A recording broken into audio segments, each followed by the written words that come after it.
You know, trying day for sure for everybody out there who Kobe affected. Be remiss not to say something. You know, I have a quote of Kobe's up in our practice facility about dreams and goals. You know, I first watched him as a high school player, Lower Merion, Marple Newtown. My brother Paul was an assistant at Marple Newtown. And I remember it like it was yesterday. What a talented young man, and just incredible. And he went through some peaks and valleys for sure as a human being, as a player. But it's unfortunate that tragedy puts life in perspective for everybody. What's really, truly important, and obviously faith, family, and friends.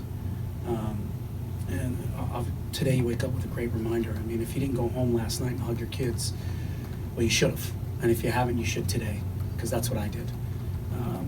Because at any second, it could be gone. It could be gone.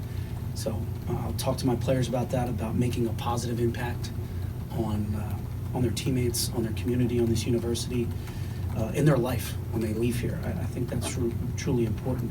And what can you learn from Kobe? You learn from a guy who was so determined to be the best and sacrificed a lot, social life, things of that nature. And he had his ups and downs, he had his scandals and things like that. But what we learned from him as athletes and as leaders, I show a video clip of Kobe whenever I can. I have a quote of Kobe whenever I can. When he was the villain in the NBA, the villain, I was more impressed with him then, because he wasn't trying to please anybody out there. He was doing what Kobe does, and there's a lot to learn from him. So God bless him and his daughter and everybody else that was on that helicopter, as well as his family. So as far as basketball is concerned, we had a good week last week, real good week. Played really well versus Ohio State and Michigan. I thought we got better. This week we went day off had a great scrimmage on Saturday, brought officials in, wanted to keep our edge as if we were going to play. I thought that was productive. Off yesterday, and now we're back preparing for Indiana. Pat, with the Philly roots that you have with so many of your players, have you had a chance to talk to them about this yet? I'm sure a lot of them, there's maybe not a direct bond, but knowing of him and what he meant to that city. Well, this is their generation, right? They watched him since they were born out of the womb. I mean, that's who they watched. That was their star. Incredible player. I really only just texted with Lamar because him and I talked about Mamba mentality for most of the year. But I'm going to address them shortly here at practice. We'll talk about it. We'll talk about life, and we'll talk about. That's as real as it gets, right? And I think it's good to have an open discussion and let them. I want to hear what they have to say. I want to hear how it affects them. Was it a good thing to have a week off? Is it a bad thing when you kind of hit your stride a little bit? I mean, how do you balance the good and the bad there? Yeah, I said that after the Michigan game. We were really starting to click and starting to play well. And having a week off, I was like, man, I wish we were playing on Saturday or Sunday. Just a little extended period, not so much a week off. But you know what? Mentally and physically, the way this league is this year, I think we needed it. We had some guys banged up, some guys nicked up, and mentally it's definitely wearing on you. It's wearing on you. You got to play your best every single night, and if you don't, you're going to lose. So I think it was probably therapeutic mentally, for sure, to get some rest. And then physically, Saz has done a great job. Saz and Greg have done a great job getting these guys back healthy 100%. Pat, sorry to ask you one more question about Bryant, but I heard Lamar was at the Sixers-Lakers game on Saturday. Have you spoken to him? Is he any more reactive after that? Him and I just texted yesterday. He knows how much I loved Kobe, and I used all his videos and all his quotes about his approach and how he conducted himself, how his words meant something. And then we obviously texted pleasantries like we're blessed. We're still here on this planet and able to make an impact. Did you two ever cross paths? Kobe and I, no. Just I've been in arenas with him. I've been in not social settings, but in different venues with him, but never really met him. Did you get an opportunity to self-scout at all, I guess, over the break? And have you nailed down anything, I guess, in terms of commonalities with rebounding differentials that you guys have had so far this year? Yeah, you know what? I self-scouted prior to this week, about 2 weeks ago, Ferry offense, Ergo defense, and Kevin Freeman special teams. And there's a lot of strong areas. You can't be great at everything. And then when you try, that's when you lose sight. I think over the last 3 to 5 games, our defense have definitely gotten better. Field goal percentage has dropped on the opponent. Field goal three-point percentage has dropped for the opponent. We're probably switching more. We're switching less. And I think that was the rebounding issue. Too much switching, too many mismatches, and then we weren't finding bodies. Or we had Jamari on a 7-footer. That's probably not the best thing that you need at that point. So right now, to me, offensive rebounding needs to get better. We have to do a much better job in that arena or that space because Indiana is one of the best in the country, if not the best in the league, definitely top 10 in the country. To that end, what kind of challenge does Indiana present with their two big lineup that they'll go to, from time to time? Yeah, it's foul trouble. We go from offensive rebound to foul trouble, and that's where a lot of the fouls are coming from. So we have to do our job. We have to be in stances. We have to find bodies when shot goes up because Smith's the 3. That's a big 3, and they played 2 5s really. So we have to do a great job of low post defense, ball pressure on the outside, and doing all the little things that we've done over the last couple of games against some of the 5s that are out there in this league. But playing so big and kind of old school, playing inside out. They made a ton of 3s the other night, so now against Maryland yesterday, now it's like, whoa, wait a second. They were averaging 4 or 5, and now they just made 9. So that kind of changes things. So we'll digest it, we'll break it down, and present the best game plan possible. And defensively, they run the pack line defense. We see that Virginia with Tony Bennett. Does that play to you guys' benefit with how many 3s you take? I know it's tougher to get to the rim then, but does that allow you guys sort of get more open looks around the perimeter? They're a great defensive team. We're all playing a version of a pack line, trying to keep people out of the paint.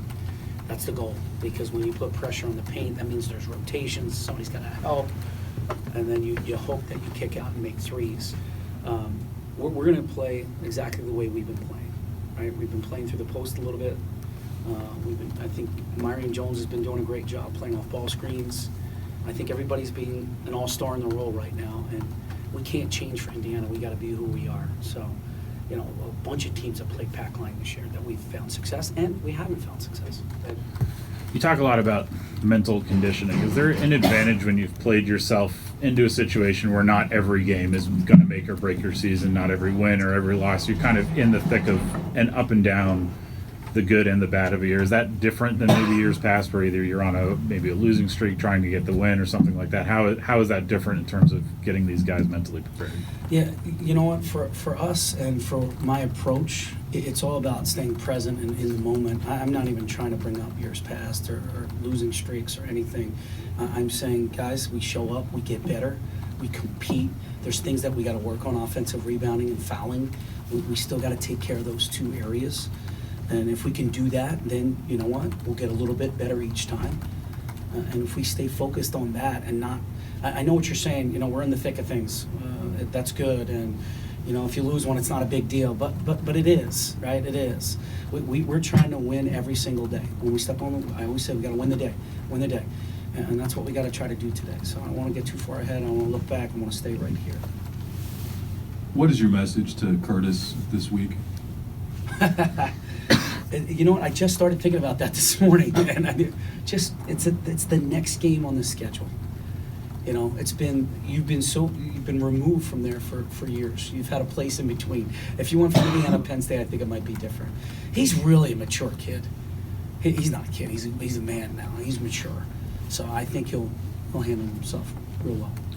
Kind of going off of that, MJ has these moments where he will have not done much of anything offensively, and then he proceeds to score 15 points in about 30 seconds. How much of that is in the pocket of knowing that you're going to get that at some point during a game? He's going to have this moment where he hits 3 or 4 shots in a row, it seems like. And how much do you kind of account for that? You know what? That's when our defense is at its best, when he's in the open floor going out and making plays either for himself or for others. I mean, we definitely have a package for MJ. There's no doubt about it. But when he's getting it going, I think that's more I think he feels more pressure when I'm calling plays for him. When he's just out there playing and seeing the game unfold in front of him, he becomes a much better, powerful offensive player. You've had these individual standout kind of performances, whether it's Myron or Isaiah, Curtis, Seth, right, and that have kind of put you over the top in individual games. Do you see that in advance? Are there things that you, or do those just kind of catch you by surprise as they do anybody else? No. You know, it's, look, God has blessed me with certain gifts that I can read, right? So I watch body language. I watch practices very closely. I'll go back that night and watch it again, so I'm there live. And I always watch it that night. And you kind of sense who's really engaged and who's dialed in. That's why Seth Lundy goes from 9 to a starter. You know, that's why you knew Brock, a couple of those games coming off the bench, was exactly where he needed to be. Second half the other night at Michigan, I just felt like it was a senior moment. Time for a senior to step up. And he believed it too. And that's why he plays most of the second half. You know, he played great defense. He got offensive rebounds. I think he had 4 rebounds. And then offensively, you know, he showed you his full arsenal. He made threes. He got to the bucket. He made a great lob to Johnny. I mean, he played really good basketball. And that's what seniors need to do, specifically on the road. I'm not sure exactly how many, but kind of on a related note, against Michigan, I think you had just 3 guys score more than 8 points, or 3 guys score more than 7 points. And then, you know, you've also had games where 6 guys have scored in double figures. And you've also lost games where only 5 guys total score. Like, how do you read into that about your team? Or is that just more of a matchup thing? You know, it could be matchup, but it also excites me, you know, just hearing you say this. We can get a lot better. I think we can get a lot. I believe we can get a lot better. We haven't played our best basketball yet. I think Ohio State, we gave you a good glimpse, maybe 30.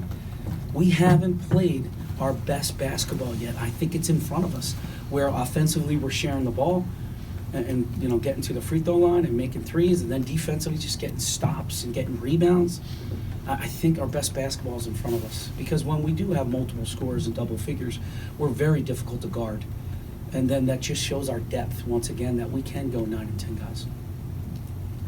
In conjunction, how much of that is tied to Miles? And does he have to start examining other places to score, other levels, I guess, to score the basketball beyond just threes? You know, Miles is a great basketball player. He's not just a specialist. He's a high IQ. Now, statistically, I would say he's a specialist because he shoots so many threes, but that's the role that he has on this team right now, search, find threes. Now, he has gotten to the paint. He's shooting very well from the free throw line. He has mixed it up a little bit, and I think he needs to keep doing that just so we see the ball go through the basket. So when he does take those threes, he's feeling much better about when he launches.